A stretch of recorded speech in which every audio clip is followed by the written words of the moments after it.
சண்டை போட மாட்டான், வந்த சண்டையை விட மாட்டான்றது எம்ஜிஆர்ட்டே இருக்கும். முக்கா 3 அடின்னு வாங்கல எம்ஜிஆர்ட்ட. அடி ஒன்று விழுந்து அடி பார்ப்பாரு. அதான் ஒரு படத்துல சம்பாரிச்சு காசு கொண்டு வந்திருப்பாரு, நீட்டினோன்னு தட்டி விட்டுருவாங்க, குளத்துல போய் விழுந்துரும். நான் உழைச்சி பண்ண காசை இந்த மாதிரி பண்ணிட்டேன்னு போய் எடுப்பு போவாரு. ஒன்னு காலிலே ஒன்று விடுவாங்க, அப்படியே உண்டு அப்படியே எணிச்சிட்டு பார்ப்பாரு. வேணாம் சரியில்லை அப்படின்னுவாரு. நாங்க எண்ணிக்கிட்டு இருப்போம், 2வது அடி ஒன்று விழும், வேணாம் இது சரியில்லை.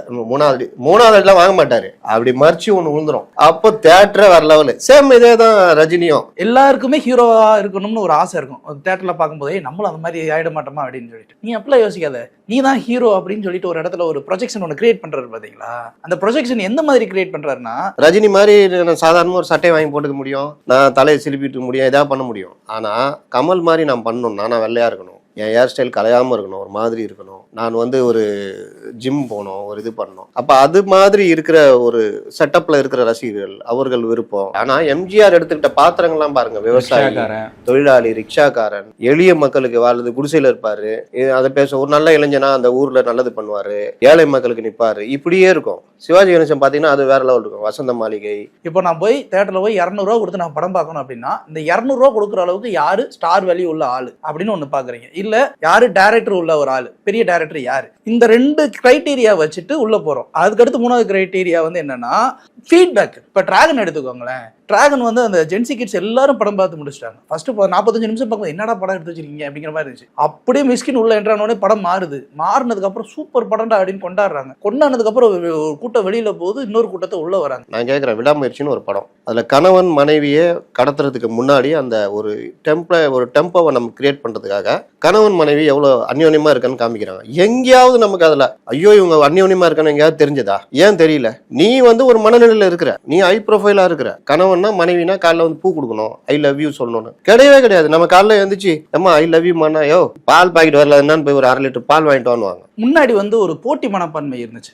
நம்மளுக்குள்ளேயே என்னன்னா ரஜினி ரசிகரா, கமல் ரசிகரா அப்படின்னு ரசிகர்களுக்குள்ள ஒரு போட்டி இருந்துச்சு. இன்றைய காலகட்டங்கள்ல அந்த போட்டி மனப்பான்மைங்கிறது ரொம்பவே குறைஞ்சு போச்சு. வணக்கம், இது டைம்ஸ் ஆஃப் இந்தியா சமயம். நான் ஜெயச்சந்திரன். இன்னைக்கு நம்ம ஒரு புது முயற்சி பண்றோம். சினிமால இன்னைக்கு நடக்கக்கூடிய நிகழ்வுகள் பத்தி மட்டுமே அதிகமா பேசிட்டு இருக்கோம். அதை தாண்டி இதுக்கு முன்னாடி சினிமால பல சாதனைகள் செய்தவர்கள் இருக்கிறாங்க.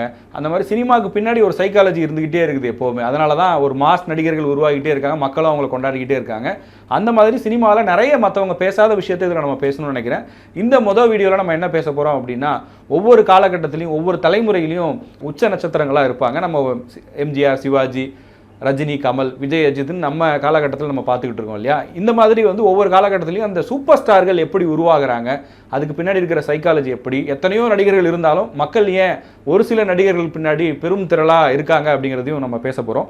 இதை பற்றி பேசுறதுக்காக 2 சிறப்பு விருந்தினர்கள் நம்மோடு இருக்காங்க. ஒருத்தவர் மூத்த பத்திரிகையாளர் திரு முத்தலிஃப் அவர்கள், இன்னொருத்தர் சினிமா பத்திரிகையாளர் திரு சிவபாலன் அவர்கள். 2 பேர்ட்டையும் பேசலாம் வாங்க. சார் வணக்கம். வணக்கம். சினிமாவுக்கு சம்மந்தமே இல்லாத என்னை அடிக்கடி சினிமாவில் இழுத்து விட்டு சினிமாவை பேச வச்சு அதையே ரசிக்க வைக்கிற உங்களுக்கு நான் நன்றி தெரிவிச்சுக்கிறேன். நான் சில இதில் சினிமா பேசியிருக்கேன். சினிமாவே இல்லாமல் நம்ம வர முடியாது, அரசியலே கிடையாது. ஏன்னா சினிமா தான் அரசியல், அரசியல் தான் சினிமான்னு ஆகி போன காலகட்டம். சூப்பர் ஸ்டார்கள் அப்படின்னா இது ஏதோ வருமானம் சார்ந்த விஷயம் இல்லை அப்படின்றது நம்ம முதல்ல பதிவு பண்ணோம். ஏன்னா சூப்பர் ஸ்டார் அந்தஸ்தை தாண்டி வருமானம் பார்க்குற சின்ன உதாரணம், சின்னதாக ஆரம்பிக்கிறேன். இப்போ விஜய் அதிக வருமானம் சம்பளம் ரஜினியை விடனா, ஆனால் சூப்பர் ஸ்டார் ரஜினி தான் அப்படின்னா, ஏன்னா அது ஒரு அங்கீகாரம். ஒருவேளை ரஜினி ஒதுங்கி அதுக்கப்புறம் விஜய் வந்தாருன்னா, இப்போ அவர் அரசியலுக்கு போயிட்டாருன்னு வச்சுங்களேன், அந்த இடத்துக்கு வேற யாராவது வர்றாங்கன்னா, அதாவது நம்ம அந்த பட்டத்தை பத்தி பேசல, பட்டத்தை பத்தி. சூப்பர் ஸ்டார்னா அது ரஜினிக்கு, அது ஒரு அங்கீகாரம், ஒரு பொசிஷன். சினிமால உச்ச நட்சத்திரம், மக்களால் கொடுக்கப்படுகின்ற அங்கீகாரம். அந்த அங்கீகாரத்தை பெற்றவர்கள் ஒவ்வொரு காலகட்டத்திலையும் ஒவ்வொருத்தர் இருக்கிறாங்க அப்படின்றதுதான் நம்ம. இப்போ எனக்கு என்னன்னா சார், இப்போ நான் ஆரம்பத்தில் சொன்ன மாதிரி ஒவ்வொரு காலகட்டத்திலையுமே ஒரு 2 பேர் உச்ச நட்சத்திரங்களாக இருப்பாங்க. அவங்கள சுற்றி தான் ரசிகர்கள் கூட்டம் எப்போவுமே பெருசாக இருந்திருக்கு. ஆனால் இப்போ விஜய், அஜித்துக்கு அப்புறமா இனிமே வரக்கூடிய நாட்களில் தமிழ் சினிமாவில் அப்படியான உச்ச நட்சத்திரங்கள் வர வாய்ப்பு இல்லை, இவங்க தான் கடைசி சூப்பர் ஸ்டார்களாக இருக்க போகிறாங்க அப்படின்ற ஒரு விஷயம் பேசுகிறாங்க. பரவாயில்ல, அப்படிதான் இருக்குமா, இல்லை வேற யாராவது வர வாய்ப்பு இருக்கா? அடுத்து என்ன ஏதுன்றத இப்போ லேட்டஸ்ட் சினிமா பேசுகிற சார் உங்க அடுத்து சொல்லுவார். நான் அதுக்கு முன்னாடி ஒன்று சொல்கிறேன், எதுவும் நிரந்தரம் இல்லை, இதுதான் இறுதினும் கிடையாது. எல்லா காலகட்டத்திலும் எல்லோரும் அவரவர்கள் ஒரு இடத்த பிடிப்பாங்க, அவங்க உச்ச நட்சத்திரமாக இருப்பாங்க. அப்படி பார்த்தீங்கன்னா அஜித் எல்லாம் வந்த காலத்தில் யாருக்குமே பிடிக்காது. அவர் சொன்ன மாதிரியே என்னை பார்க்க தான் பிடிக்கணும். இன்றைக்கி அவர் நம்பர் 1 நடிகராக இருக்கார், வேறு லெவல். அவர் வந்து ஒரு அழுத்தமான நடிகராக இருக்கார். அவருக்கு இன்னும் கேட்டால் என்ன கேட்டால் அவருக்கு இன்னும் அவருடைய கெப்பாசிட்டிக்கான இதை கொடுக்கல யாரும். ஒரு வெற்றிமாறன் கொடுத்துருக்காரு, இன்னும் ஒரு 2-3 பேர் கொடுத்துருக்காங்க. ஆனால் இன்னும் அவருக்கான இது கொடுக்கலன்னு அந்த மாதிரி இன்னும் பலர். இப்போ இவர் தனுஷ் சொல்றீங்கன்னு நினைக்கிறேன். சாரி தனுஷ் தான். யாரை சொன்னேன்? அஜித்னு சொன்னீங்க. அஜித் சொன்னேன். சாரி தனுஷ். அப்போ தனுஷ் வந்த பொழுது அஜித் தான் வந்தவொடனே எல்லாருக்கும் பிடிச்சி போச்சே. பையன் சாமிங்காக இருக்கிறான், அண்ணா மாதிரி இருக்கிறான்னு. அதனால் இப்போ இது பாருங்கள் மறுபடியும் அவர் தான் வருது. அப்போ தனுஷ் வந்து இன்றைக்கி அந்த லெவலில் ஒரு இதுன்னு வச்சிங்கன்னா, அதே மாதிரி நீங்கள் சூர்யா எடுத்துக்கிட்டிங்கன்னா ஜெய் பீம் இந்த மாதிரி படம் அவரை செதுக்குனது செல்வான்னு சொல்லலாம். அதனால் யாருக்கு இந்த இடம் அங்கீகாரம் இவங்களுக்கு இதுக்கோடு முடிஞ்சு போச்சு சூப்பர் ஸ்டார்னு சொல்ல முடியாது. சார் அடுத்து சொல்லுவார். என்னென்னா சூப்பர் ஸ்டாருன்னு நீங்கள் பார்த்தீங்கன்னா நீங்கள் உங்களுக்கு ரொம்ப போங்கு திரைப்படம் ஆரம்பித்த காலத்துலேருந்து தான் நீங்கள் சூப்பர் ஸ்டாரை யோசிக்கணும். அதுனா எம்ஜிஆருக்கு முன்னாடி ஒரு சூப்பர் ஸ்டார் இருந்தார். வாழ்விலோர் திருநாள்னு வருவார் குதிரையில். எம்ஜிஆரே சொல்லியிருக்காருங்க. நாங்கள் அவரை பார்க்கும்போது, ஏன்னா அவர் சாதாரணமாக நடிச்சிருக்காரு எம்ஜிஆர் அவர் படத்துலலாம். அப்போ அவர் வெள்ளை குதிரையில் அவர் வரும்பொழுது அப்படி இருக்கணும். ஏன்னா நீங்கள் சினிமா இன்றைக்கி இப்படி பண்ணிங்கன்னா ட்விட்டரில் போட்டுக்கலாம், ப்ரொமோஷனு இன்ஃப்ளூயன்ஸர் அது இது. அந்த காலத்தில் ஒன்றுமே இல்லைங்க. ஊராக அவர் போய் இசை கச்சேரியும் பண்ணுவார். தியாகராஜ பாகதர் அவருக்கு அவ்வளோ கிரேஸ். அந்த அளவுக்கு திரைப்படம் வந்த காலத்தில் நாடகங்களும் அன்றைக்கி பெருசாக இருந்த காலம். அவர் ஒரு 10-20 வருஷம் இருந்தார். தமிழ் சினிமாவின் முதல் சூப்பர் ஸ்டார். ஒரு ஆதிக்க நாயகனாக இருந்தார். அவர் தங்கத்தட்டில் தான் சாப்பிடுவார், இது பண்ணுவார். அவர் காலத்திலே சின்னப்பா இருந்தார். 2 பேரும் தான் பெரிய ஆட்கள். நாடகம் நடத்துவாங்க, திரைப்படங்களும் இருந்தாங்க, வேறு லெவலில் இருந்தாங்க. நடுவில் ஒரு துரதிர்ஷ்ட சம்பவமாக சின்னப்பா இறந்துடுறாரு. இவர் வந்து ஒரு கொலை கேஸில், லக்ஷ்மிகாந்தன் கொலை கேஸில் இவரும் என்எஸ் கிருஷ்ணன் ஜெயிலுக்கு போகிறாங்க.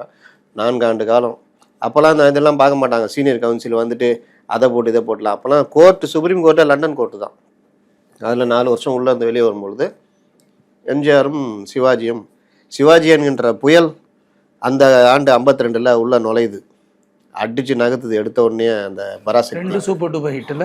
ஆமாம், ஒன்று பராசக்தி, இன்னொன்று மனோகரா அந்த பீரியடு. ஏன்னா இவங்க நாடகத்துலேயும் அதே இதை நடிச்சிருக்காங்க. அதுன்னு இவர் எம்ஜிஆர் 49-48 இவர் கூடயே நடிக்கிறாரு. சின்ன சின்ன ரோலு அது இதுன்னு. அப்புறம் நண்பராக நடிப்பார் ஒரு படத்தில் பாகவதற்கு.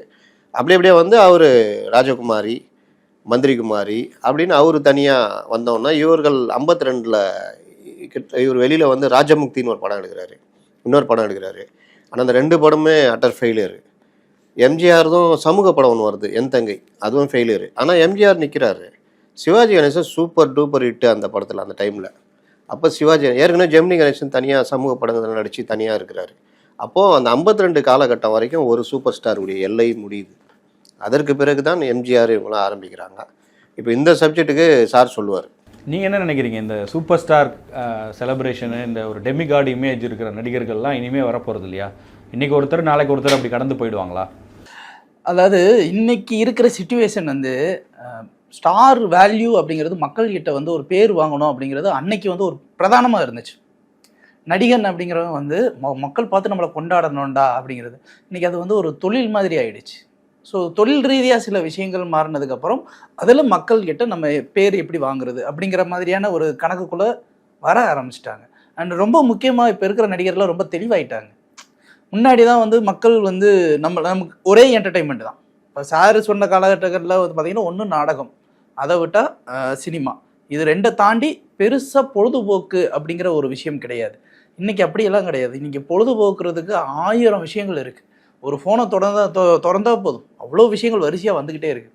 ஸோ இதை பார்த்து தான் நம்ம இதை கண்டுபிடிக்கணுங்கிற இதெல்லாம் கிடையாது. அதே மாதிரி அன்றைய காலகட்டங்களில் நம்ம திரையரங்கத்தில் வர படம் தான் நமக்கு தெரிந்த படம். உலகத்தில் அவ்வளவு படங்கள் இருந்தாலும் நமக்கு என்ன படம் காட்டுறாங்களோ அதுதான் நமக்கு தெரிஞ்ச படம். அவங்க தான் நமக்கு ஆஸ்தான யாரோ ஒருத்தர் டிசைட் பண்ணாங்க நம்ம என்ன படம் பார்க்கணும். ஆமாம். இன்னைக்கு பாருங்க, இன்னைக்கு மலைக்கல்லன் சார் சூப்பர் ஸ்டாரை பற்றி பேசுகிறோம். மலைக்கல்லன் படம் தான் ஆக்சுவலாக வந்து ஒரு தத்துவ பாடல் ஃபஸ்ட்டு உருவாக்குனது எம்ஜிஆர் அப்படிங்கிற ஒரு மிகப்பெரிய ஸ்டார் வேல்யூ உருவாக்குனதே அந்த மலைக்கல்லன் படத்தில் வர அந்த பட்டுக்கோட்டையார் எழுதின அந்த முதல் பாடல் தான். ஸோ இந்த மாதிரி ஸ்டார் வேல்யூஸ்க்குன்னு ஒரு சிறப்பு அம்சம் ஒன்று ரஜினியாக இருக்கட்டும், திரு கமலஹாசனாக இருக்கட்டும், அதே மாதிரி விஜய் அஜித்தாக இருக்கட்டும், இவங்களாம் ஸ்டார் வேல்யூக்குன்னே சில விஷயங்களை வந்து வச்சுக்கிட்டே தான் இருந்தாங்க. பட் அதுக்கு அடுத்து வர ஹீரோக்கள் யாரும் இந்த ஸ்டார் வேல்யூ அப்படிங்கிற ஒரு விஷயத்துக்குள்ளே வரவும் விரும்பலை. ஏன்னா அந்த எனக்கு நீ போட்டி உனக்கு நான் போட்டிங்கிற அந்த கல்ச்சர்லாம் மாறிடுச்சு. இல்லை அப்படி ஒரு போட்டியை விரும்பாமையா இருப்பாங்க. அதில் ஒரு விஷயம் இருக்குது. ஏன் மக்கள் இன்றைக்கி ரொம்ப இவர் சொல்கிற அந்த பாசிட்டிவான விஷயங்கள் எல்லாம் வியாபிச்சு போச்சு, விஞ்ஞானம் வளர்ந்துச்சு, நடிகர்கள் நமக்கு நெருக்கமான ஆயிட்டாங்க. முன்னெல்லாம் எம்ஜிஆர் ஒரு பேட்டி கொடுத்தாருன்னா அது வந்து பார்த்தா தான் தெரியும் எம்ஜிஆர் நம்மள்ட்ட ஒரு பேட்டியால் ஒரு கனெக்ட் ஆகுறாருன்னு. இன்றைக்கி ட்விட்டரில் ஒரு நடிகர் போட்டு போகலாம், திட்டு வாங்கலாம், அந்த நடிகரே கீழே வந்துட்டலாம் அவருடைய ட்விட்டர்லேயே, அந்த மாதிரி ஆயிடுச்சு. ஆனாலும் மக்களோட கனெக்ட் ஆகிற விஷயம் இருக்குல்ல.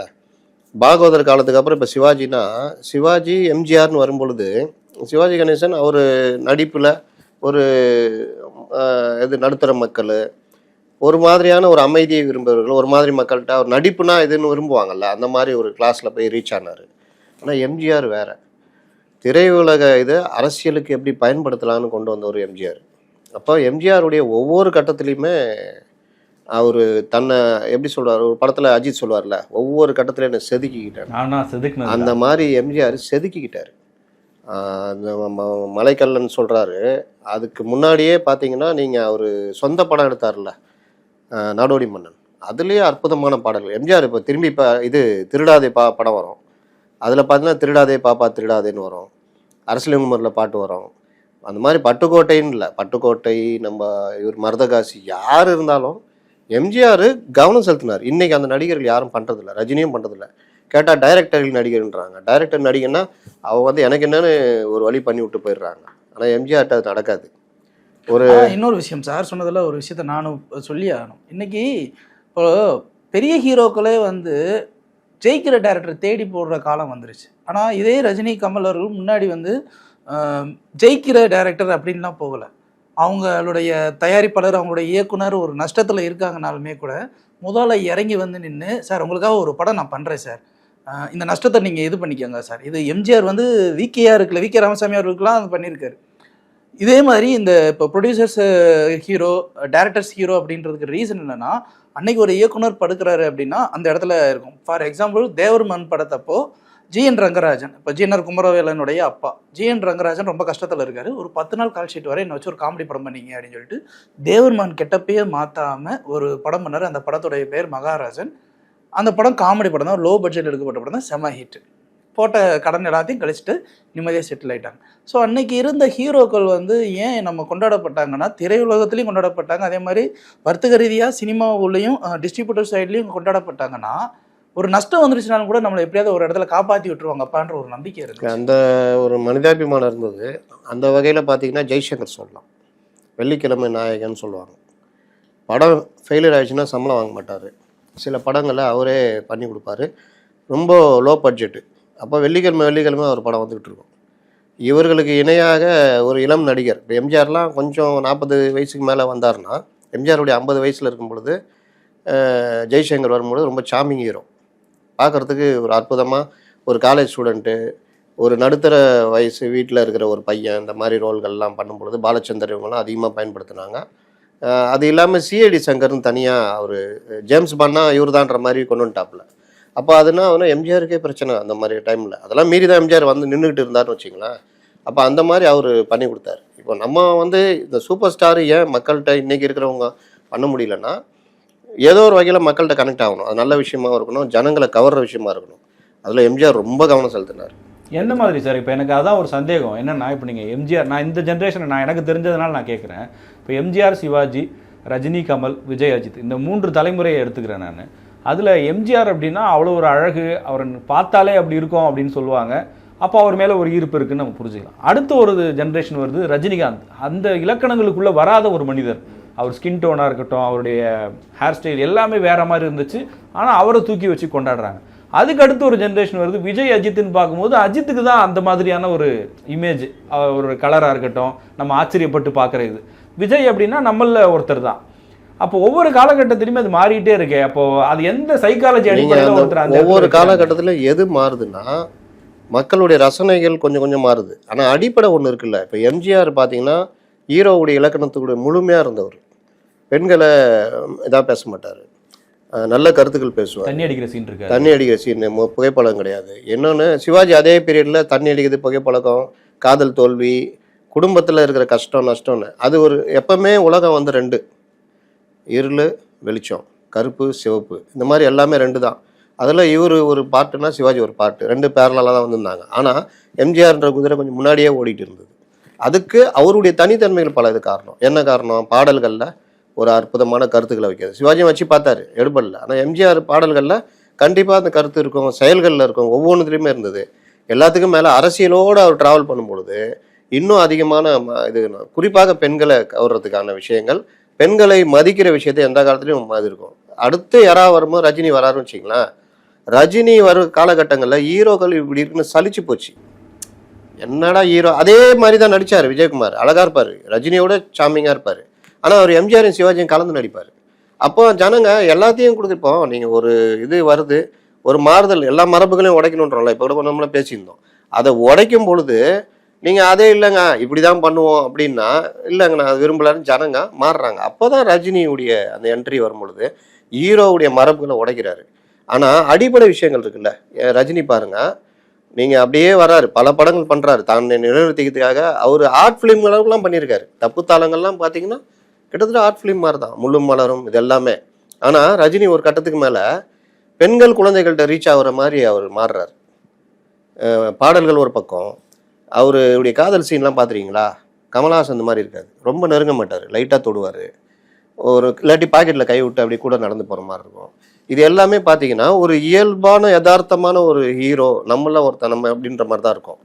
அதே சமயத்தில் அமிதாப்பை ஃபாலோ பண்ணும் பொழுது அவர் தன்னை தானே சட்டையர் பண்ணுற பல படங்கள் இருக்குது. அதனால நான் இன்னும் ரீச் ஆனார். இது ஹீரோக்கள் வந்து இப்படிதான் இருக்கணும்ன்றத லைட்டாக உடைச்சது. பாக்யராஜ் யாருன்னு உடச்சிக்கிட்டு இருக்காரு, பாக்யராஜ் தான் அந்த ஸ்டைல், அந்த பாக்யராஜ் உடச்சிக்கிட்டு இருக்காரு. அவரு ஒரு தனியை பார்த்தா போறாரு, ஆனா சூப்பர் ஸ்டாரை உடைக்கிறாரு, அப்படியே பயப்படுவாரு. அவங்க பாம்பை பார்த்த போயிடுவாரு, அந்த வில்லன்ட்ட போய் கெஞ்சுவாரு, அந்த பொண்ணை விட்டுருங்க, உள்ளனா இல்ல உள்ளனா இது என்ன பண்ணுவேன், இல்லைங்க நானும் அடிப்பேங்க, நீங்க அடிச்சா நான் 2 அடி அடிப்பேங்க. முத்துலையும் அதே மாதிரி தான், அடிச்சா நானும் அடிப்பேங்க அப்படின்னு. அப்புறம் அடிச்ச உடனே அடிச்சு நகர்த்தி விட்டு போயிடுவாரு. அப்போ இது வந்து ஹீரோக்குரிய தன்மையா? இல்லை. ஆனா ஹீரோ வந்து என்னன்னா சண்டை போட மாட்டான், வந்த சண்டையை விட மாட்டான்றது எம்ஜிஆர்ட்டே இருக்கும். முக்கா 3 அடின்னு வாங்கல எம்ஜிஆர்ட்ட, அடி ஒன்று விழுந்து அடி பார்ப்பாரு. வேணாம், ஒரு படத்துல சம்பாரிச்சு காசு கொண்டு வந்திருப்பாரு, நீட்டினோட தட்டி விட்டுருவாங்க, குளத்துல போய் விழுந்துரும். நான் உழைச்சி பண்ண காசை இந்த மாதிரி பண்ணிட்டேன்னு போய் எடுப்பு போவார். ஒன்று காலிலே ஒன்று விடுவாங்க, அப்படியே உண்டு அப்படியே நினச்சிட்டு பார்ப்பாரு. வேணாம் சரியில்லை அப்படின்வாரு. நாங்கள் எண்ணிக்கிட்டு இருப்போம், 2வது அடி 1 உலம், வேணாம் இது சரியில்லை, 3வது அடிலாம் வாங்க மாட்டார், அப்படி மறிச்சு ஒன்று விழுந்துரும். அப்போ தேட்டரே வேற லெவலு. சேம் இதே தான் ரஜினியும். ஆனா வேணான்றது இதுல சார் சொன்ன ஒரு விஷயம் இருக்குல்ல, இதுல நான் பார்த்த வரைக்குமே என்னன்னா, ரஜினி கிட்ட இருந்த அந்த ஒரு அப்பாவித்தனம், ஒரு இன்னோசென்ஸ் இருக்கு இல்லையா. இப்போ அவர் பேர் பாத்தீங்கன்னா காளி, கபாலி, மேக்சிமம் வந்து அந்த அப்பெல்லாம் வந்து நான் சேரிதான், இந்த பணக்காரன்லாம் பாத்தீங்கன்னா பணக்காரன் படத்துல வந்துட்டு உருளைக்கிழங்கு லாரியில ஏறி வந்துடுறேன்னு, அப்பெல்லாம் ஊட்டில இருந்து வந்தா உருளைக்கிழங்கு லாரி தான், அது வந்து ஈஸியா கனெக்ட் ஆயிரும். உருளைக்கிழங்கு லாரியில ஏறி நான் மெட்ராஸ்க்கு வந்துடுறேன் சார், ஃப்ளைட்ல வாயா, உருளைக்கிழங்கு லாரி இருக்குல்ல அதில் வந்துடுறேன், கோர்ட்டு சுட்டு பார்த்தியா தெரியா, நானும் சரிதாயா அப்படின்னும் போது என்னன்னா ரொம்ப ஈஸியாக கனெக்ட் ஆகிடும். ரொம்ப ஈஸியாக இப்போது எல்லாருக்குமே ஹீரோவாக இருக்கணும்னு ஒரு ஆசை இருக்கும். தேட்டரில் பார்க்கும்போதே நம்மளும் அந்த மாதிரி ஆகிட மாட்டோமா அப்படின்னு சொல்லிட்டு, நீ அப்படிலாம் யோசிக்காத, நீ தான் ஹீரோ அப்படின்னு சொல்லிட்டு ஒரு இடத்துல ஒரு ப்ரொஜெக்ஷன் ஒன்று கிரியேட் பண்ணுறாரு பார்த்தீங்களா. அந்த ப்ரொஜெக்ஷன் எந்த மாதிரி கிரியேட் பண்ணுறாருன்னா, இப்போது ஒரு சாதாரணமாக இருப்பான், வீட்டில் தண்ணி அடிப்பான், தம் அடிப்பான், ஆனால் வீட்டில் சம்பாரிச்சு கொண்டு வந்துட்டு பொண்டாட்டிக்கு கொடுக்க வேண்டியதை ஒன்று கொடுத்துட்டு, பிள்ளைகளுக்கு கொடுக்க வேண்டியதை கொடுத்துட்டு, அதில் ஒரு மிச்சம் இருக்கிற காசை அவன் பாட்டுக்கு ஜாலியாக உட்காந்து குடிச்சிட்டு, வீட்டில் வந்து ஒய்ஃப் கிட்டே ஏதாவது அந்த தண்ணி வாங்கி உட்காந்து அடிச்சுட்டு ஏதோ ஒன்று புலம்பிக்கிட்டே இருப்பான். ஆனால் அவன் வந்து வீட்டை பொறுத்த வரைக்கும் நல்லவன். அது பழக்கம் அப்படிங்கிற ஒரு டிஃப்ரென்ஸ் இருக்கு இல்லையா.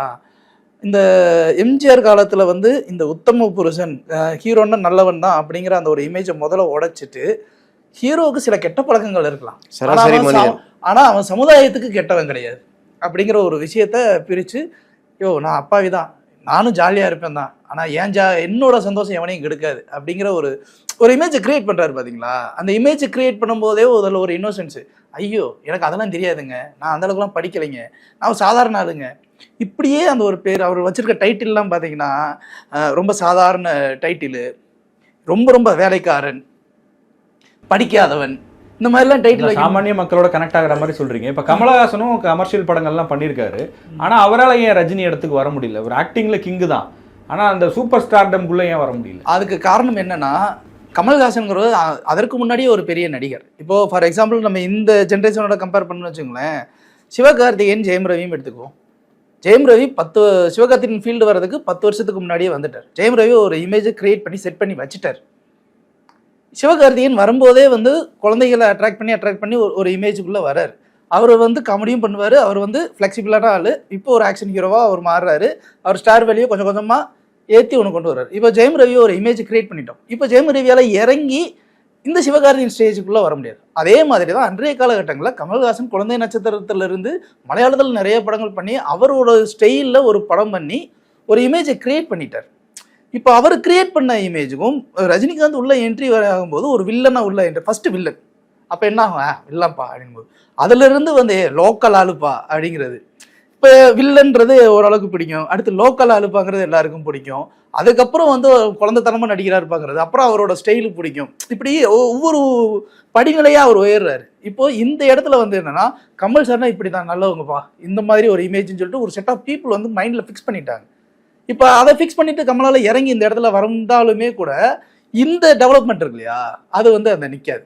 இதுதான் வந்து இவர் இதை தாண்டி போனதுக்கு ரீசனாக இருக்கணும்னு நான் பார்க்குறேனே தவிர இறங்கி வர்றதுக்கு வந்து ரீசனாக இருக்குது. இவர் இறக்கித்தான் இவர் ஏறிட்டாரு அப்படின்லாம் சொல்லுவாங்க. சிம்பிளாக சொல்லணும்னா நான் சொன்னேன், கருப்பு வெள்ளை, இருட்டு வெளிச்சம், அந்த மாதிரி சென்ட்ரலையும் ஜனங்க ரசிக்கிறதும் ஏபிசி சென்ட்ரலாக இருக்குது. இதில் ஒரு குறிப்பிட்ட செக்ஷன் இருக்காங்க. ஒருத்தர் வெள்ளையாக கொஞ்சம் இதுவாக இருப்பார், நடுத்தர குடும்பத்தை சேர்ந்து இருப்பார், கொஞ்சம் படித்தவராக இருப்பார், அவர் ஒரு கிளாசிக்காக விரும்பணும்னு நினைப்பார். நீங்கள் சிவாஜி கணேசன் பார்த்தீங்கன்னா பல சாதாரண படம் கொடுக்கும்போது கிளாசிக்கல் மூவிஸ் எது கொடுத்துருக்காரு. ஒரு சிகரெட்டை வச்சுட்டு யார் அந்த நிலவுன்னு ஒரு இது, ஒரு தொழிலதிபர் நடிக்கும் போது அந்த ஒரு இது, இப்போ உயர்ந்த மனிதன்லாம் பார்க்கும்போது அந்த ஸ்டைல் வேறு மாதிரி இருக்கும். சேம் அதே தான் கமலுடையது. கமல் வந்து இப்போ ரஜினி நடா அப்படி தானான்னு இது பண்ணுறது பிசி சென்டரு, நம்ம அண்ணன் மாதிரி இருக்கிறாப்புல நம்ம ரசிகர்னா இன்னொன்று என்னால் அதை பண்ண முடியும். ரஜினி மாதிரி நான் சாதாரணமாக ஒரு சட்டையை வாங்கி போட்டுக்க முடியும், நான் தலையை சிலுப்பிட்டு முடியும், எதாவது பண்ண முடியும். ஆனால் கமல் மாதிரி நான் பண்ணணும்னா நான் வெள்ளையாக இருக்கணும், என் ஹேர் ஸ்டைல் கலையாமல் இருக்கணும், ஒரு மாதிரி இருக்கணும், நான் வந்து ஒரு ஜிம் போகணும், ஒரு இது பண்ணணும். அப்போ அது மாதிரி இருக்கிற ஒரு செட்டப்பில் இருக்கிற ரசிகர்கள் அவர்கள் விருப்பம். அப்புறம் பெண்கள்லேயே பார்த்தீங்கன்னா பிசி சென்டரில் ரஜினியை விரும்புவாங்கன்னா நம்ம வீட்டுக்குள்ள இவர் சொன்னது மாதிரி, அம்மா தமிழ் இங்கிலீஷ் தெரியாது இவ்வளோ தான் தெரியும் ஓ இந்த படிக்காதவன்னா ஒரு அம்மா கேட்டுன்னு இருக்கும், எஸ் சொல்லிட்டு இருப்பாரு, இது பண்ணுவாரு. அப்போ அந்த விஷயங்கள்லாம் வந்து நம்ம வீட்டுக்கு நமக்கும் இங்கிலீஷ் தெரியாதுப்பா. கமல் வந்து இந்த இங்கிலீஷ் இந்த சட்டமென் கையெல்லாம் பார்த்தீங்கன்னா அது பண்ணுவாரு. அப்போ அது கொஞ்சம் விலகி இருந்தா பார்ப்பான். நம்ம தம்பி வாயில விளக்கணை ஊத்திட்டு ஒரு இங்கிலீஷ்ல பேசுவாரு. ஆமா, தூங்காத தம்பி மட்டும் இல்ல, சட்டமென் கையிலயே அவரு அந்த இதெல்லாம். அப்போ என்னன்னா, அப்போ நம்ம ரசிக கொஞ்சம் விலகி நிற்பான். வாழ்வே மாயம் எனக்கும் பிடிக்கும். நான் வந்து 4 தடவை பார்த்தேன். ரஜினி ரசிகராக இருந்தோம். அந்த பாடல்கள் அது இன்னொன்று நாங்கள் ரசிப்போம். கமல் வந்து அந்த ட்ரெஸ்ஸு ஜிம் பாடின்னு, நம்ம தலைவன் அதே தான், ஆனால் பாடி இருக்காது, ஆனால் பார்க்கறது நல்லா இருக்கும். இந்த பாட்டுக்கெல்லாம் காதலி போன்றெல்லாம் அந்த இன் பண்ணி அவரும் சாமிங்காக இருப்பார். ஆனால் கமல் அதோட சாமிங்காக இருப்பாப்புல. அப்போ அதை ரசிக்கிற கூட்டம் இருக்குல்ல, எப்பவுமே உலகத்தில் 2 இது இருக்கும். அதனால இப்போ இங்கே வந்து எடுத்துக்கங்க, அஜித்தை நம்ம எல்லாருமே அந்த பில்லா இந்த ஸ்டைல்லாம் ஒரு ஹை லுக்கு ஒரு இது. ஆனால் என்னதான் விஜய்க்கு நீங்கள் எது போட்டாலும் அவர் இந்த கில்லி அது இது அப்படித்தாண்டா தலைவன் ரசிகண்டா அவங்களாம் பாருங்க, விஜய் ரஜினியை இது பண்ணி வருதுன்னா. அப்போ அந்த பிசி சென்டர் இருக்குல்ல, ஒரு எளிய மக்கள் சாதாரண இளைஞன் அவங்க எப்பவுமே இதை விரும்புவாங்க. எம்ஜிஆரும் பார்த்தீங்கன்னா ஹை லுக் பட பிக்சர் நடிச்சிருக்காரு, பார்க்கறதுக்கும் வெள்ளையா இதுவாக இருப்பாரு. ஆனால் எம்ஜிஆர் எடுத்துக்கிட்ட பாத்திரங்கள்லாம் பாருங்க, விவசாயி, தொழிலாளி, ரிக்ஷாக்காரன், எளிய மக்களுக்கு வாழ்றது, குடிசையில் இருப்பாரு, அதை பேச ஒரு நல்ல இளைஞனா அந்த ஊர்ல நல்லது பண்ணுவாரு, ஏழை மக்களுக்கு நிற்பாரு, இப்படியே இருக்கும். சிவாஜி கணேசன் பார்த்தீங்கன்னா அது வேற லெவல் இருக்கும். வசந்த மாளிகை, பெரிய புதிய பறவை, அந்த சிகரெட் ஸ்டைல்லாம் குடிக்கிற ஸ்டைல்லாம் வேற லெவலில் இருக்கும். இன்னையும் அந்த சிவாஜியுடைய அந்த ஸ்டைல் தான் ரஜினி சில படங்களை ஃபாலோ பண்ணிருக்கான். சொல்கிறேன்ல, அந்த கௌரவம் யாரு அப்படின்ட்டு அந்த ஒரு காலை மடிச்சிட்டு இந்த மாதிரி நிற்பாரு, அந்த பைப்பு இப்படி பிடிச்சிருப்பாரு, அதெல்லாம் நெட்ரிகனில் ரஜினி பண்ணியிருப்பார். என்னன்னா சிவாஜி சில விஷயங்கள்லாம் மேல்நாட்டு படங்கள்லாம் பார்த்துட்டு அந்த இதெல்லாம் வந்து இங்கே அவர் ஒரு பல்கலைக்கழகங்க, நீ நடிக்க போறீங்க என்னென்ன ஒரு பணக்காரன் நடிக்கணும்னா பண்ண சிவாஜியே பண்ணியிருக்காரு. இப்போ ஒரு 2-3 பெரிய இவங்க இருந்திருக்காங்களாம் ஜட்ஜிங்க, அவங்க மீசை எடுத்துட்டு அவங்க இதில் அந்த குறிப்பிட்ட ஒரு சமூகம் அவங்களுடைய நடை உடை பாவனைலாம் அதெல்லாம் வாங்கிக்கிட்டு தான் அந்த படத்தை நடிச்சிருப்பாரு கௌரவத்தில். எம்ஜிஆர் அவ்வளோலாம் மெனக்கிட மாட்டார். ஒரு ஏழை வீட்டு பிள்ளை, ஒரு இது விவசாயி, இது சாதாரணமாக கட்டிக்கிட்டு மாட்டுக்கார வேலைன்னா பாருங்க, கிராமத்தில் இருப்பார், மொட்டை இவர் சோதான் இது பண்ணி கிராப் இது பண்ணி மாற்றுவார். அப்போ நீங்கள் கேட்குற அந்த விஷயங்கள் என்னென்னா, உலகத்தில் ரெண்டு எப்போவுமே இருக்கும். சொன்னார்ல சிவகார்த்திகேயன் எப்படி வந்தார், அப்படியே காமெடி அது இது, அவரும் கிட்டத்தட்ட பாக்யராஜ் ஸ்டைல் தான். இன்னைக்கு பாக்யராஜுக்கான இடம் காலியாக இருக்குது, விசுவுக்கான இடம் காலியாக இருக்குது. கேஎஸ் கோபாலகிருஷ்ணன், விசு, வி சேகர், நவரசநாயகன் கார்த்திக். இப்போ இந்த இந்த இந்த இந்த டைப் சொல்கிறேன், அந்த தயாரிப்புகள். கேஎஸ் கோபாலகிருஷ்ணன்னா படிக்காத பண்ண அந்த மாதிரி அந்த காலத்தில் படம்.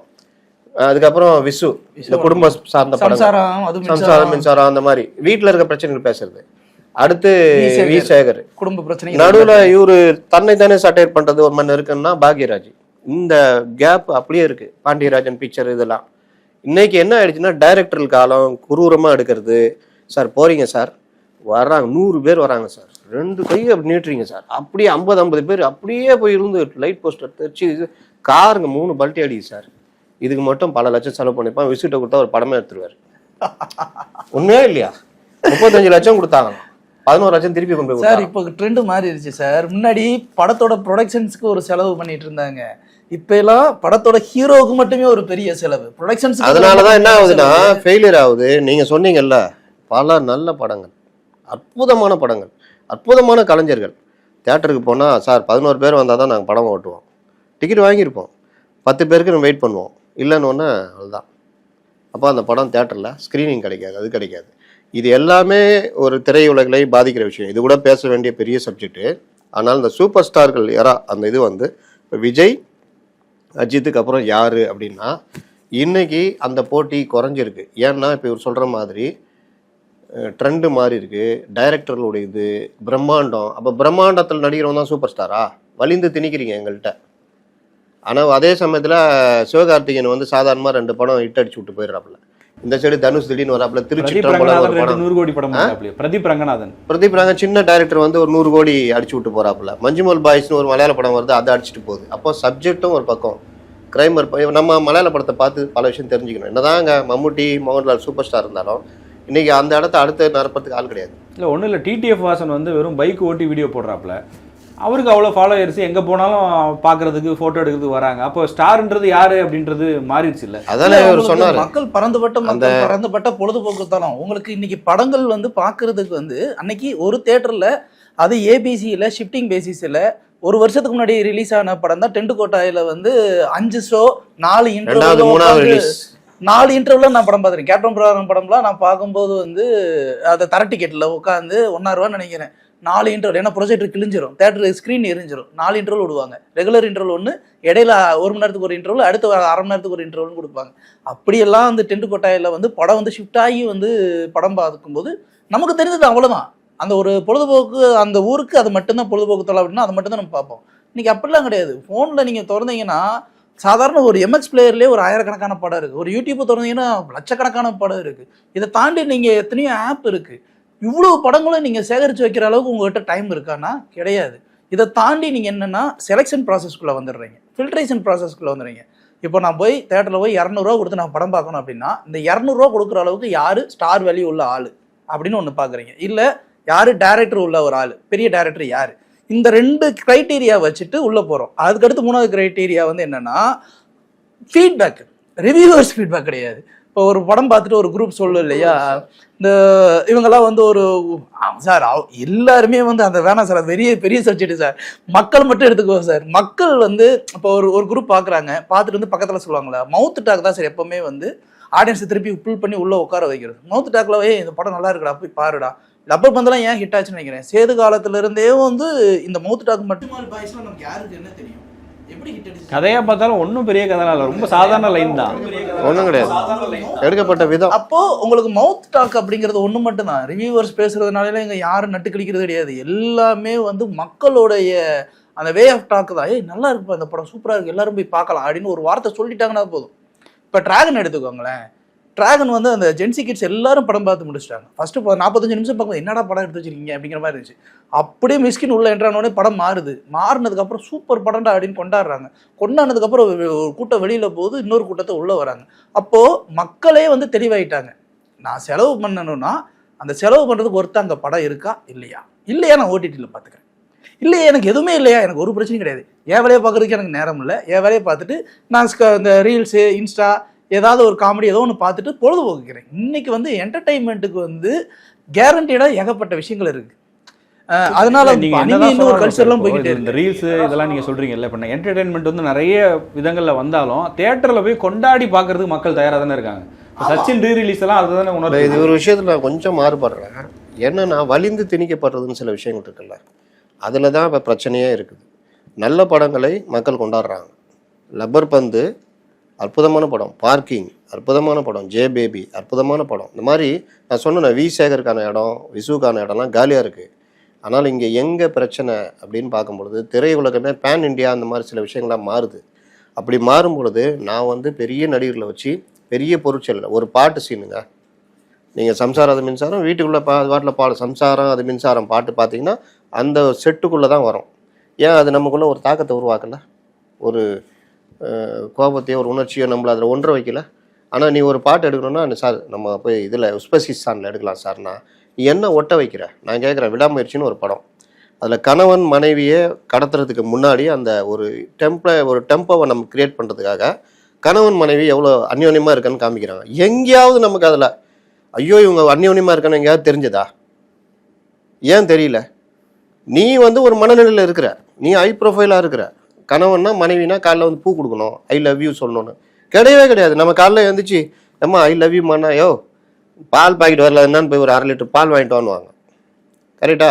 இந்த குழந்தை அது வாட்டுப்பார் அது ஒன்றுக்கு போயிருப்பா, அது க்ளீன் பண்ணு, ஐ லவ் யூ தான் அங்கே இருக்குது. சரி சார், அது ஒரு மணிரத்னம் ஸ்டைல்ல ஒரு படம். இல்ல இல்ல நான் சொல்றேன், மணிரத்னமே பெருசா ஒன்றும் ஹிட் அடிக்கல. இல்ல சார், ஆனா ஃபேண்டசிக்கு இடம் இருக்குல்ல. இப்ப ஃபேண்டசி இருக்கு, ஃபேண்டசி இருக்கு. யாராவது ஃபேண்டசி மறுத்திருக்காங்களா? நான் இல்ல ரசிக்கிற மாதிரி இருந்தா ஏங்க ஃபேண்டசி யாராவது மறுத்திருக்காங்களா? ஒரு ஃப்ரிட்ஜுக்குள்ள காத்திருந்தேன் கதவு திறந்து பாருங்க எப்படி ஒத்து போகுது. அப்போ அது ஒரு ஃபேண்டசி, அதை ரசிக்கிறோம்ல. இப்போ எம்ஜிஆர் வந்து அந்த ஒரு உரிமை குரல் ஒரு பாட்டு வரும், எம்ஜிஆர் படம் தான் கனவு சீன் ஒரு பாட்டு இருக்கும், ஹீரோயின் அப்படியே கனவு காணும் இது பண்ணும், அது ரஜினிக்கும் தொடர்ந்தது. இதை தான் நம்ம ரசித்தோம். ஆனால் வலிந்து நான் முதல்ல சொல்லிட்டேன்ல, வலிந்து என் மேலே ஏன் திணிக்கிற? விக்ரம் படம், கமல் விக்ரம் எடுத்தப்போ நான் வந்து ஸ்கூல் படிச்சுக்கிட்டு இருக்கிறேன். சுஜாதா அந்த கதையை குமுதத்தில் வருது, நாங்கள் அதை படிக்கிறது அந்த சீன்லாம் வரும். அதில் தான் ஃபஸ்ட் டைம் இந்த துப்பாக்கி இந்த இது சூயிங்க எடுத்து ஒட்டி வெடிகுண்டு வெடிக்கிறது இதெல்லாம் சுஜாதா தெரியும்ல, அறிவியலுக்குன்னு பிறந்த ஒரு அந்த மாதிரி கதையை தமிழில் அறிவியல் கதைகளை அதிகமாக எழுதினவர். அப்போ அந்த இது நம்ம ரசிக்கிறோம். அது படமாக வரும்பொழுது பாடல்கள் மற்ற விஷயங்கள்லாம் சேரும்போது ஒரு அற்புதமான படமாக போகுது. அதனால நீங்கள் பார்த்தீங்கன்னா வலிந்து திணிக்கப்படுற இப்போ விக்ரம் 2ல பார்த்தீங்கன்னா அது எல்லாருமே இல்லை அப்படி இருந்தாலும் கேளுங்க, அதுதான் சொல்ல வரேன். இந்த வடிவேல்கிட்ட போய் கேட்பா எப்பா என்னப்பா இது அப்படின்னு இவரு பார்த்தி பண்ணி போய் கேட்பாப்புல, இதை கொண்டு போய் கொடு, நல்லா இருக்கா, நல்லா தான் இருக்கு, நல்லா தான் இருக்குல்ல, நல்லா தான் இருக்கு அப்படின்னு போவாப்புல. அந்த மாதிரி தான் இப்போ நம்மள ஆக்கிட்டாங்க. விக்ரம் நல்லா இருக்குல்ல, நல்லா இருக்கு, நல்லா தான் இருக்கு, நல்லா தான் இருக்கு அப்படின்றாங்க. அதாவது பரவாயில்ல சார், அதை விட இன்னும் கொடுமை சார்.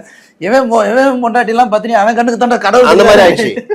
ஏய் நல்லா இல்லைன்னு வச்சா பூமர்ரா வேண்டான்னு, ஐயோ நான் பூமர்லப்பா, நானும் சொல்றேன் நல்லா இருக்குதுப்பா, அருமையா இருக்குதுப்பான்னு.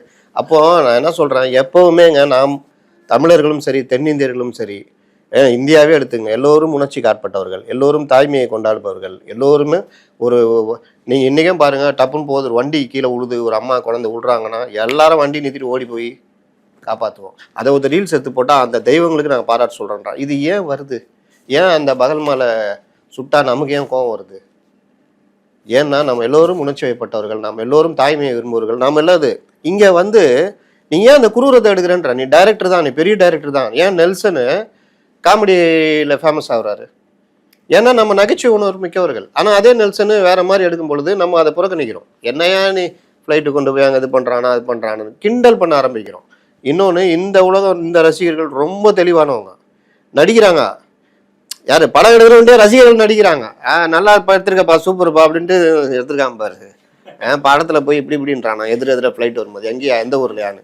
அப்போது என்னன்னா அவன் டெக்னிக்கலாகவும் பார்க்குறான். முன்ன மாதிரி எம்ஜிஆர் இந்த இடத்துல இந்த இடத்துல கேமரா இப்படிலாம் பார்க்கல. இப்போ கேமரா பற்றி பேசுகிறாங்க, ஆங்கிள் பற்றி பேசுகிறாங்க, பல வெளிநாட்டு படங்களை பார்க்குறாங்க. அப்போது நீங்கள் டெக்னாலஜி வைஸ் தமிழ் படம் முன்னேறி இருக்குது. Pan India. நம்ம டான்ஸ்லாம் முன்ன மலையாளத்தில் ஆடினானா இப்படியே ஒரு மாதிரி ஆடிக்கிட்டு இருப்பான். இப்போ நம்ம ஒரு டான்ஸர் கொண்டு போய் விட்டான். எந்த படம்டா எல்லாம் ஒரே மாதிரி ஆடுறான். சண்டை சீன் பார்த்தீங்கன்னா முன்ன மலையாளத்தில் எட்டி ஒதிப்பாரு மம்முட்டி. இப்போ பாருங்க நம்ம ஊர் சண்டை கலைஞர் போயிட்டாங்க. அப்போ பேன் இண்டியாக்காக எல்லா கலாச்சாரத்தையும் அழிக்கிறோம். ஆனால் நான் என்ன கேட்குறேன், அடிப்படை விஷயங்கள் ஏன் எங்கள்கிட்ட திணிக்கிறீங்கன்னு கேட்குறேன். நாங்கள் விசு படத்தையும் ரசித்தவங்க, பாக்யராஜ் படத்தையும் ரசித்தவங்க, பல விஷயத்தை ரசித்தவங்க. ரஜினி வந்து பல படங்கள் நடிச்சாலும் அவருடைய பிரதான படங்கள்லாம் பாருங்க, படிக்காதவன், தம்பிக்கு எந்த ஊர், ஹியூமர் ரொம்ப முக்கியமான. கமல் தேடுங்க, சிவாஜி தேடுங்க, எம்ஜிஆர் தேடுங்க, ஹியூமர் குடும்பத்தோட கலந்த இட்டு. ஏன் இப்போ ரஜினி சூப்பர் ஸ்டார் தானே, எங்கேயாவது குறைஞ்சிருக்காரா? கடைசி காலத்துல தான் அந்த இயக்குநர்கிட்ட மாட்டிக்கிட்டாரு, தேவையில்லாம மாட்டிக்கிட்டாரு. இப்போ இதில் இன்னொன்று, இப்போ நம்ம ஆல்மோஸ்ட் முடிக்கிற ஸ்டேஜுக்கு வந்துட்டோம். இந்த விஜய் அஜித் இந்த காம்பினேஷன் வந்துகிட்டே இருக்கும்போது நடுவில் சிம்பு தனுஷ்னு அவங்க வராங்க. ஒரு கட்டத்துக்கு அப்புறம் அந்த போட்டி இல்லாமல் தனுஷ் வேற ரூட்டுக்கு போயிடுறாரு, சிம்பு சரியாக படங்கள் பண்ணாமல் போயிட்டாரு. அதுக்கடுத்து பார்க்கும்போது விஜய் சேதுபதி சிவகார்த்திகேயன் பேசுகிறாங்க. சிவகார்த்திகேயன் அந்த கமர்ஷியல் ஃபார்முலாவை கொண்டு போனாலும் விஜய் சேதுபதி ட்ராக்கை மாற்றி வேற மாதிரி போயிட்டாரு.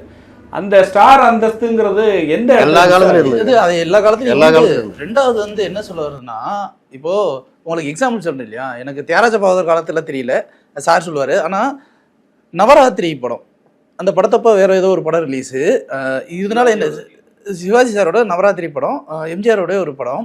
அப்போது படம் பார்த்துருக்காரு, டிஸ்ட்ரிபியூஷனில் போய் அந்த படத்தை பார்த்துருக்காரு. பார்த்துட்டு உடனே வந்து எம்ஜிஆர் அதே படம் அப்போ ரிலீஸ் பண்ணும்போது கால் பண்ணி சொல்லிட்டாரு, நம்ம படத்தை வந்து ஒரு 10 நாள் கழிச்சு ரிலீஸ் பண்ணுங்க, 1 மாதம் கழிச்சு ரிலீஸ் பண்ணிக்கோங்க அப்படின்னு சொன்ன உடனே, என்னையா நல்லா தானே இருக்குது எதுக்கு அப்படின்னா, இல்லை தம்பி 9 சின்னவர் பெரியவன் தான் பேசும், 9 கெட்டப் போட்டு ரொம்ப கஷ்டப்பட்டு நடிச்சிருக்கான், அந்த படம் ஓடணும், ஏன்னா அந்த படம் வந்து ரொம்ப நல்ல படம், நம்ம படம் வந்துருச்சுன்னா நம்ம படம் வந்து மக்கள் வந்து பார்த்துருவாங்க, ஆனால் அந்த படம் வந்து அவன் பட்ட கஷ்டத்துக்கு ஏதாவது ஒன்று பண்ணணும் அப்படின்னு சொல்லிட்டு நட்பு ரீதியாக சில விஷயங்கள் பண்ணுவாங்க.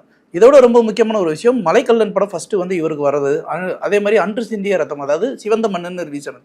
இது எல்லாமே வந்து மலைக்கல்லன் வந்து சிவாஜி கணேசன் அவர்களுக்கு வரும்போது அப்படியே வந்து டேட்ஸ் இல்லாமல் அங்கே மாற்றி விடுறாரு. அன்று சிந்திய ரத்தம் அப்படின்னு சொல்லிட்டு அந்த படத்தை வந்து எம்ஜிஆர் வச்சு ஸ்டார்ட் பண்ணும்போது, அந்த படத்தை பார்த்தீங்கன்னா ஃபுல் அண்ட் ஃபுல் எம்ஜிஆருக்காகவே பண்ணப்பட்ட கதையாக இருக்கும். ஆனால் சிவாஜி கணேசன் வச்சு ஃபுல்லாக பக்கா கமர்ஷியல் பேக்டு, ஆல்ஸ் மலை தொடர்ந்து அது வந்து இருக்கும், அது வந்து சிவந்த மண்ணாக மாறுது. ஸோ அவங்களுக்குள்ள நட்பு இருந்துச்சு. ஆனால் இப்போ நட்பை வந்து இந்த சிப்பிக்குள் முத்து மாதிரி அன்றைய காலகட்ட நடிகர்கள் அப்படி லைட்டாக திறந்துட்டு அப்படி முடிக்குவாங்க, அப்படி இருந்தாங்க. ரஜினி கமல் அவங்களுடைய நட்பு எப்படி ஆச்சுன்னா, ஒரு கட்டத்தில் சேர்ந்து நடித்தோம்னா யாராவது ஒருத்தவனு தான் பேர் வரும், இன்னொருத்தனு பேர் வராது அப்படிங்கிற ஒரு இதுலேயே வந்து பிரிஞ்சு ஒரு ரூட்டை ஃபாலோ பண்ண ஆரம்பிச்சிட்டாங்க. அதில் வந்து நல்ல நல்ல கேரக்டராக நடிச்சுக்கிட்டு இருந்த ரஜினி அப்படியே டோட்டலாக கமர்ஷியல் ஹீரோ. இவர் கேட்குறது வந்து அது கேட்கல, அவர் என்ன கேட்குறாருன்னா, 2 பெரிய ஹீரோஸ் இருக்கும்போது இணையாக இவங்கெல்லாம் வந்துக்கிட்டே இருக்கிறாங்க அப்படின்றாரு. அதுக்கு என்ன பிரச்சனைனா, ஒவ்வொரு காலகட்டத்திலையும் எல்லாருமே இருந்திருக்காங்க. தியாகராஜ பாகவதர் இருந்த காலத்துலேயும் பல நடிகர்கள் இருந்தாங்க. நம்ம ராமச்சந்திரன் சொல்லுவாங்க, இந்த சபாபதி இதெல்லாம் நடித்தவர், அவங்களாம் பெரிய ஹீரோவாக இருந்திருக்காங்க. ஜெமினி அப்போ லைட்டாக வராரு. சிவாஜி எம்ஜிஆர் இருக்கும்போதே ஜெமினி, இவர் ஜெய்சங்கர், முத்துராமன், சிவகுமார் எல்லாம் இளம் நடிகர்லாம் வந்தாங்க, அப்படியே வந்தாங்க. ரஜினி கமல் இருக்கும்போதும் சிவகுமார் தொடர்ந்தார், கொஞ்ச நாள் வந்தார். விஜயகுமார் இருந்தார், விஜயகாந்த். நீங்கள் பேரலல் ரஜினி கமலுக்கு இணையாக பேரலல் வேற லெவல் அவர். அது மாதிரி பல நடிகர்கள் அந்த காலகட்டத்தில் வந்தாங்க. ஆனால் நீங்கள் இங்கே எங்கே பிரச்சனைனா, மக்கள் யாரை கொண்டாடுறாங்க, ஃபஸ்ட் இடத்துல வைக்கிறாங்க, 2வது இடத்துல வைக்கிறாங்கன்னு. ராமராஜனோடவா, ராமராஜன் வந்து கிட்டத்தட்ட அடுத்த எம்ஜிஆர்ன்ற லெவலுக்கு இருந்தது. ரஜினி ஒரு டைமில் மார்க்கெட் இறங்கும் போது ராமராஜன் தான் அந்த இடத்துல இருந்தார். இப்போ அதுலேயே இன்னொன்று வருது இல்லை சார், இப்போது விஜயும் அஜித்தும் பார்த்தீங்கன்னா ரஜினி கமல் பீக் போகும்போது இவங்க அப்படி வளர ஆரம்பிச்சிட்டாங்க, இவங்களுக்கும் ஹிட் படங்கள்லாம் வருது, இவங்களுக்கும் ஒரு ரசிகர் பட்டாளம் உருவாயிருச்சு. இன்றைக்கி விஜய் அஜித் வந்து அவங்களுடைய பீக்கில் இருக்காங்க, ஆனால் இன்னைக்கு அவங்களுக்கு அடுத்த லெவலில் இவங்கன்னு சொல்லக்கூடிய அளவுக்கு யாரும் வரலையே. அந்த திரையுலகம் வந்து பேன் இண்டியாவாக மாறிடுச்சு. இன்னொன்று, இவர்கள் தான் அவர்கள் தான்ன்ற லெவல் இல்லை, டைரக்டர்கள் உலகன்ற மாதிரியும் மாறுது. ஒரு நெல்சனு, இன்னும் பல டைரக்டர்கள் வர்றாங்கன்னு வச்சிங்களேன். இப்போ இவர்கள் வந்து கதையை வந்து ஹீரோக்களுக்கு ஏற்ற மாதிரி எடுக்கிறாங்க, பிரம்மாண்டன்ற பேரில். இன்னொன்று, இன்றைக்கி லாபம் பார்க்கணுன்னா ஓவர்சீஸும் மாறிடுச்சு. இப்போ ரஜினி படம்லாம் ஓவர்சீஸ் லெவலில் போகுது. விஜய் இப்போ தான் லைட்டாக போக ஆரம்பிச்சிருக்காரு. அஜித்து இன்னும் அடுத்த கட்டத்தை தொடலை. அப்போ என்ன பண்ணுறாங்கன்னா, இதுக்கான ஒரு படமாக எடுக்கணும்னு சொல்லிட்டு பிரம்மாண்டன்ற பேரில் எடுக்கிறாங்க. அப்போ குறிப்பிட்ட ஆட்கள் மட்டும் அந்த இடத்துல நிற்கிறாங்க. மற்றவர்கள் வந்து 20 கோடி 30 கோடின்னு அவங்க 100 crores கிளப்புக்குள்ளேயே வர முடியல. ஏதோ 1-2 படம் வருது. இந்த கேப் வந்து பெருசாக இருக்குது. இவர்கள் வந்து நாங்கள் சூப்பர் ஸ்டாருக்காக எடுக்கிறோம், இந்த மாதிரி எடுக்கிறோன்ற பேரில் எடுக்கிற படங்கள் 500 கோடி ப்ரொடக்ஷன், இதில் பாதி வந்து ஹீரோக்கு சம்பளம், மற்றது வெளிநாட்டில் பாடல்கள் அது இதுன்னு போகும் பொழுது அந்த இதை தொட முடியலன்னா பெரிய அடி. இப்போ நான் என்ன கேட்குறேன், அந்த இப்போ வந்துச்ச குட் பேட் அக்லி, இந்த படம் பெருத்த லாபம் அடையணும், ஆனால் அதில் ஹீரோக்கு பெரிய சம்பளம், அப்புறம் படம் எடுக்கிற விதம், அப்புறம் நீங்கள் படம் அதுக்கான ப்ரொடக்ஷன் காஸ்ட்டு மற்ற விஷயங்கள். இப்போ என்ன ஆகுதுன்னா பேன் இண்டியா மூவின்றப்போ அங்கேருந்து ஒருத்தர் இங்கேருந்து ஒருத்தர் எடுத்து போட்டுக்கிறாங்க, இந்த ஊர்கா இது கலவை சாதம் சேர்க்குற மாதிரி. இது எல்லாத்துலேயுமே ஜாஸ்தியான பொழுது ப்ரொடக்ஷன் காஸ்ட் ஜாஸ்தியானோன்னா அதை விட லாபம் அதிகமாக வந்தால் பெரு வெற்றி, இல்லாட்டி தொட்டாலே இப்போ 500 கோடி எடுக்கிற படம் 500 கோடி சம்பாரிச்சிடுது, வெற்றி தான்.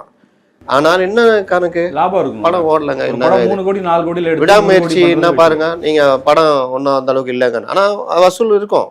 என்னன்னா அவருடைய மார்க்கெட் வந்து தமிழ்நாட்டை தாண்டி பெரிய லெவலில் ரஜினி மாதிரி கிடையாது. ரஜினினா வேற லெவலில். ரஜினிக்கு அப்புறம் பெரிய மார்க்கெட்டாக போன படம்னா பொன்னியின் செல்வன் சொல்லலாம், அமெரிக்கா மற்ற நாடுகளில் ஓவர்சீஸ் இதுன்னு. இப்போ மகாராஜா எடுத்துக்கிட்டிங்கன்னா சைனாவில் 40,000 ஸ்கிரீன், அது அடுத்த படம் அங்கே போகுமான்னு பார்த்தா தெரியாது. அப்போ நீங்கள் நம்ம வந்து ஒரு கட்டத்தில் பார்த்தீங்கன்னா ஒரு சைடு எக்ஸ்பாண்ட் ஆகிருக்கோம், ஒரு சைடு நம்மளுடைய அடிப்படை விஷயங்களை நம்ம இழந்துகிட்டு இருக்கிறோம். அதை தான் எங்களை மாதிரி ஆளுங்க பேசிக்கிட்டு இருக்கிறோம். நீங்க அடிப்படை விஷயம் பார்க்கறது என்னன்னா, முன்னாடி வந்து ஒரு போட்டி மனப்பான்மை இருந்துச்சு. நம்மளுக்குள்ளேயே வந்து என்னன்னா ரஜினி ரசிகரா கமல் ரசிகரா அப்படின்னு ரசிகர்களுக்குள்ள ஒரு போட்டி இருந்துச்சு. இன்றைய காலகட்டங்களில் அந்த போட்டி மனப்பான்மைங்கிறது ரொம்பவே குறைஞ்சு போச்சு. உண்மையை சொல்றோம்னா அவனுக்கு ஒரு நாளைக்கு அன்னைக்கு நாளை போறது பெரிய விஷயம், பெரும்பாடா இருக்கு சார். ஒரு 1000 2000 வீட்டுக்கு கொண்டு போய் கொடுத்துட்டு பொண்டாட்டி பிள்ளைட்டு திட்டுவாங்க, தப்பிச்சு போறதே பெரிய விஷயமா இருக்கு. இதுல எல்லாம் உட்காந்து நம்ம ரசிகர் இந்த ரசிகண்டான்னு சொல்லிட்டு தூக்கி அந்த கொடியை தூக்கிறது, கோஷம் போடுறது, இதெல்லாம் வந்து மாறி போயிடுச்சு.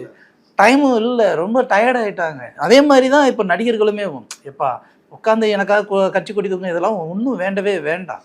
நீங்கள் உங்கள் வேலையை பாருங்கள், நாங்கள் நடிக்கிறது எங்கள் தொழில்னா உங்கள் என்டர்டெயின்மெண்ட்டுக்கு நீங்கள் வந்து படம் பார்த்துட்டு போயிடுங்க, அவ்வளோதான். இப்போது நான் போய் இப்போ நீங்கள் கேட்டிங்களா சிம்புவா தனுஷான்னு, அந்த போட்டியில் ஒரு அந்த ஏஜ் வரைக்கும் தான், ஒரு 28 29 30 வரைக்கும் ஒரு ஒரு ஒரு வீராப்பு இருக்கு இல்லையா உடம்புல, வைராக்கியம் வீராப்பு நரம்பு புடைக்கும் போது பேசணும் தெரியுமா, யாருக்கு ரசிகர்களுக்கா நடிகர்களுக்கா, நடிகர்களுக்குமே உண்டு சார். அப்போ அதுக்கப்புறம் என்னன்னா ஒரு காலகட்டத்துக்கு மேலே குடும்பம் அது இதுன்னு போய் 1008 பிரச்சனைகள் உள்ள வரும்போது இதெல்லாம் பார்க்கறதுக்கு நேரம்ல இப்போ போய் நான் எந்த பிடிச்சது தூங்கிட்டு நிற்க போகிறோம். இப்போ நம்ம அடுத்தடுத்து வேலை இப்போ தனுஷ் எடுத்த முடியும் என்னன்னா, இன்னும் தமிழ்நாட்டுக்குள்ளே எத்தனை படம் தான் பண்ணுறது, அப்படியே அடுத்தடுத்து அந்த சவுத் இந்தியா பேன் இண்டியான்னு மூவ் ஆகும்னு சொல்லிட்டு அவர் மூவ் ஆக ஆரம்பிச்சிட்டாரு. ஸோ அவர் மூவ் ஆக ஆரம்பிச்சிட்டாரு. சிம்பு ஒரு பக்கம் டோட்டலாக இறங்கிட்டு இன்னொரு பக்கம் போக ஆரம்பிச்சிட்டாரு. அப்புறம் திருப்பி வர ஆரம்பிச்சிட்டாரு.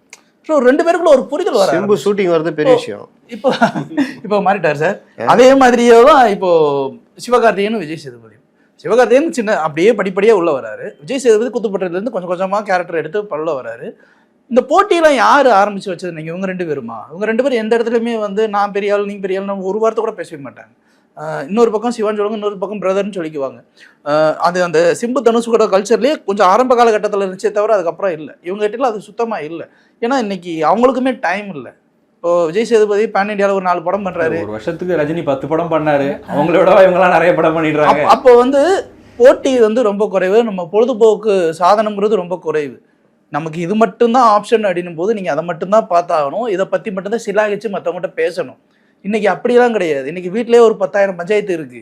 இதை தாண்டி ஆஃபீஸில் ஒரு 10,000 பஞ்சாயத்து இருக்கு. இது போக நீங்கள் என்டர்டைன்மெண்ட்னு ஒன்று ரிலாக்ஸேஷனில் வந்து உட்காரும் போது எதுக்கு மதகஜராஜா ஹிட் அடிக்குது, எது கேங்கர்ஸ் படம் ஹிட் அடிக்குதுன்னு தெரியுங்களா? அந்த படத்தில் வந்து இந்த லாஜிக்கு இது எதுவுமே கிடையாது. அவ்வளோ பிரச்சனைகளும் பஞ்சாயத்தில் மண்டையை போட்டு பிடிச்சிக்கிட்டு வந்து உட்காரும் போது அவனுக்கு வந்து அப்பா ஒரு லாஃப்டர் தெரப்பி மாதிரி இருக்கியா, உட்காந்தானா ஒரு 4 சீனு நச்சுன்னு இருக்கா, நான் சிரிச்சியா, இருக்கிற ப்ரெஷர்லாம் போயிடுச்சியா, நிம்மதி எனக்கு ஒரு நாளைக்கு தூங்குவியா. எங்க சிரிக்க விடுறாங்க சார்? உண்மையிலேயே அந்த படத்துல அப்படித்தான் சார் ஓடிச்சு. இல்லைன்னா வெட்டி துண்டாகிடுறான், ரத்தம் பீச்சு அடிக்குது, வெடிகுண்டை வச்சு வெடிக்கிறான், காரு 40 அடிக்கு பறக்குது. நானே இங்க என் மேனேஜர் திட்டுறாரு, என்னடா பண்றது நீங்க வந்து உக்காந்தா கத்தியை வச்சு சதக்குன்னு குத்துறான். எம்ஜிஆர்லாம் பண்ண மாட்டாரு, சிவாஜி ரஜினி பண்ண மாட்டாரு, சண்டையை தேடி போக மாட்டாரு, இவனு தேடி போயிலாங்க பண்றாங்க. அதுவும் அப்போதைக்கு வருதா சார்? ஆனாலும் இந்த மாதிரியான படங்களும் ஏன் ஹிட் அடிக்குதுன்னா, இந்த இன்னைக்கு கேங்கர்ஸ் படம் வந்து வடிவேலு கம்பேக்லாம் சொல்லிக்கிட்டு இருக்காங்க.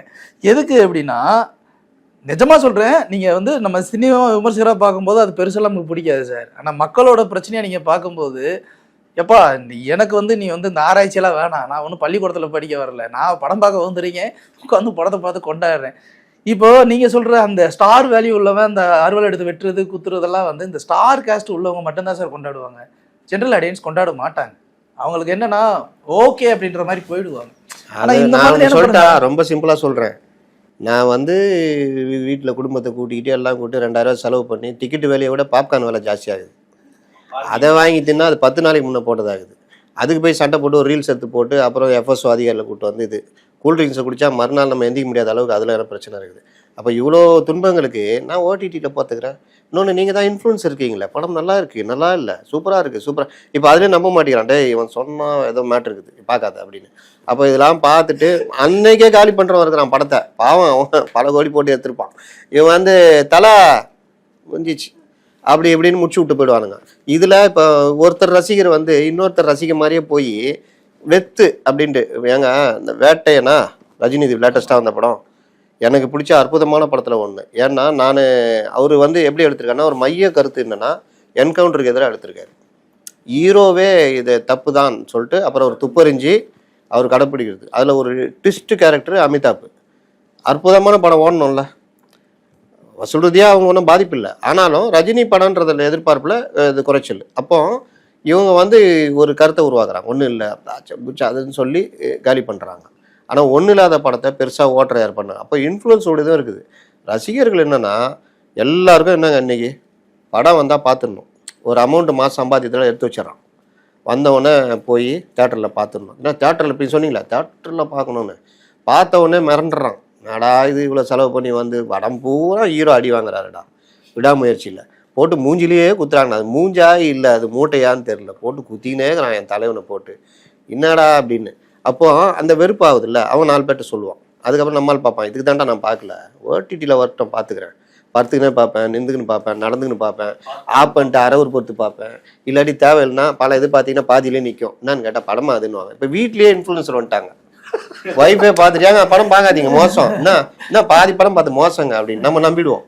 அவங்க ரசனை ஒரு மாதிரி இருக்கும், நம்ம ரசனை ஒரு மாதிரி இருக்கும். அப்புறமா பார்த்து நல்லா இருக்குது படம்னா அப்படிதான் நான் பார்த்தேன் இதுன்னு. அப்போ வீட்லேயும் இன்ஃப்ளூயன்சர் இருக்காங்க, இவ்வளோத்தையும் மீறி இந்த படம் வரணும். இது என்ன பிரச்சனைனா பணம் ஒரு பிரதான விஷயமா மாறிடுச்சுங்க சினிமாவில், மறுக்கவே முடியாது. பேன் இண்டியான்னு எடுத்துட்டேன், நீ 1000 ரூபா 1500 விற்கிற, என் சம்பாத்தியத்தில் பெரும் பகுதி அதில். அப்போ ஜனங்க முன்ன அப்படி இல்லைங்க, நாங்கள் போன காலம் சினிமா போகிறது ஒரு விழா மாதிரி இருக்கும். போய் பகோடா கடையில் போய் 4 நாள் கொடுத்தா ஒரு 10 இது வெரைட்டி அந்த இது வாங்கிக்கிட்டு போயிட்டு ஏங்க முரட்டு காரெலாம் நான் தேவி தேட்டரில் தான் பார்த்தேன். அதுக்கு பின்னாடி சம்சா கடை ஒன்று இருக்குது, இப்போ இருக்குது, போனீங்கன்னா பார்க்கலாம். அப்போ 30 பைசா என்னமோ நான் 2 சம்சா வாங்கிட்டு கொஞ்சம் பால்கோவா எல்லாம் வாங்கின்னு தேட்டரில் போய் அப்போல்லாம் உள்ளே விடுவானுங்க. ஏன்னா அப்பாவியாக இருந்தாங்க, தேட்டர் வேணாலும் அப்பாவியாக இருந்தான். அதனால என்ன வேணா உள்ளே போய் வாங்கி சாப்பிடலாம், இஞ்சி முறப்பாவும் உள்ள முறுக்கெல்லாம் விற்கும். அது சித்ரா தேட்டர்லாம் பார்த்தீங்கன்னா இன்டர்வல்ல சோடா இஞ்சி மரப்பா வேர்கடலை எல்லாம் விற்கும். அப்போ அது ஒரு மாதிரி நம்ம செலவில் பெரிய விஷயம் கிடையாது. ஏங்க நான் 60 பைசாக்கெல்லாம் படம் பார்த்துருக்கேங்க, 60 பைசா 1 ரூபா. நீ கலைவனாரங்க பார்த்தா செகண்ட் ரிலீஸ் பண்ணுவாங்க, ஜானிலாம் வந்து நான் அங்கே தான் பார்த்தேன்.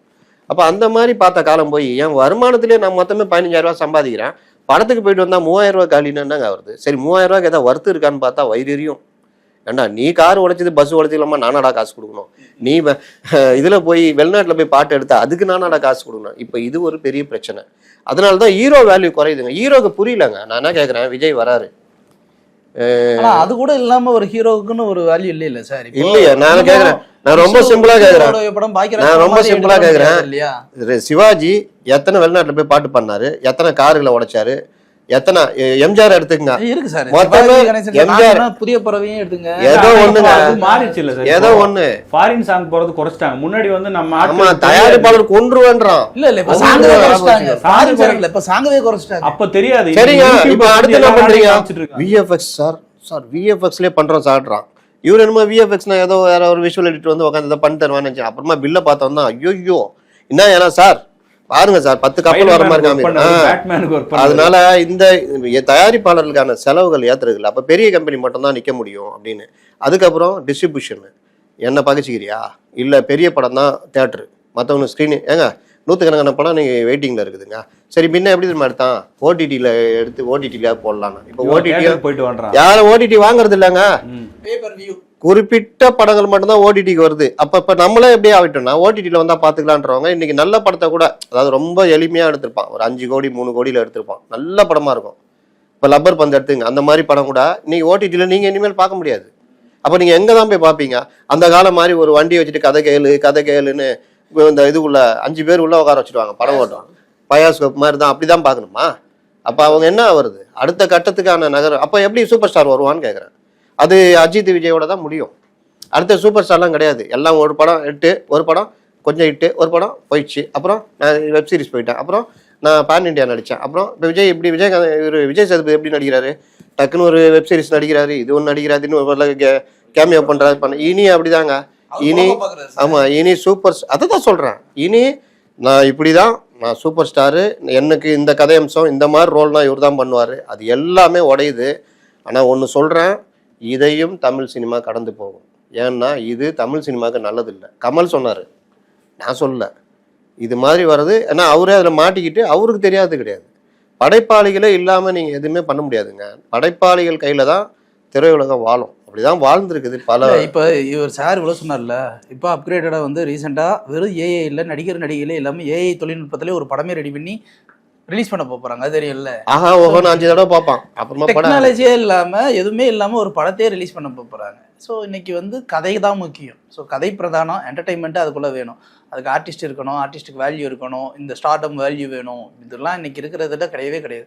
5 மினிட்ஸ் மேட்டர் தான். இப்படி ஸ்க்ரால் பண்ணிவிட்டு அடுத்த ரீல்னு போயிட போகிறாங்க. ஸோ சூப்பர் ஸ்டார் வேல்யூ அப்படிங்கிறது இனிமேல் தேவையும் கிடையாது.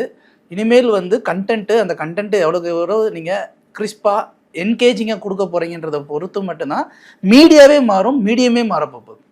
மீடியாவே நீ உக்காந்துட்டு டிபேட்டுன்னு போட்டு சண்டை போட்டால் எவன் பார்க்குறான்? பார்க்கவே மாட்டேன். ரீல்ஸில் தான் பார்க்குறான். நிறைய பேசணும் சார். சூப்பர் ஸ்டார் அந்தஸ்துள்ள நடிகர்கள் ஏன் இதுக்கப்புறம் யாரும் வரலங்கிறதெல்லாம் நிறைய பேசியிருக்கோம். அடுத்த வீடியோவில் இன்னும் ஒரு ஸ்பெசிஃபிக்கான ஒரு தலைப்பு வச்சுக்கோம். அரசியலுக்கு வந்து வென்ற தோற்ற நடிகர்கள் கூட வச்சுக்கலாம். இல்லை, அதுக்கு இன்னும் டைம் இருக்கு. அப்போ நினைக்கிறேன். அதெல்லாம் நீங்கள் அப்படிலாம் வேணாம், நீங்கள் போய்கிட்டே இருக்கலாம். நீங்கள் ப்ரெடிக்ஷன் சொல்லுங்க. ஓகே, என்ன கெட்டு போகுது. சரி, தேங்க்யூ சார். Thank you G.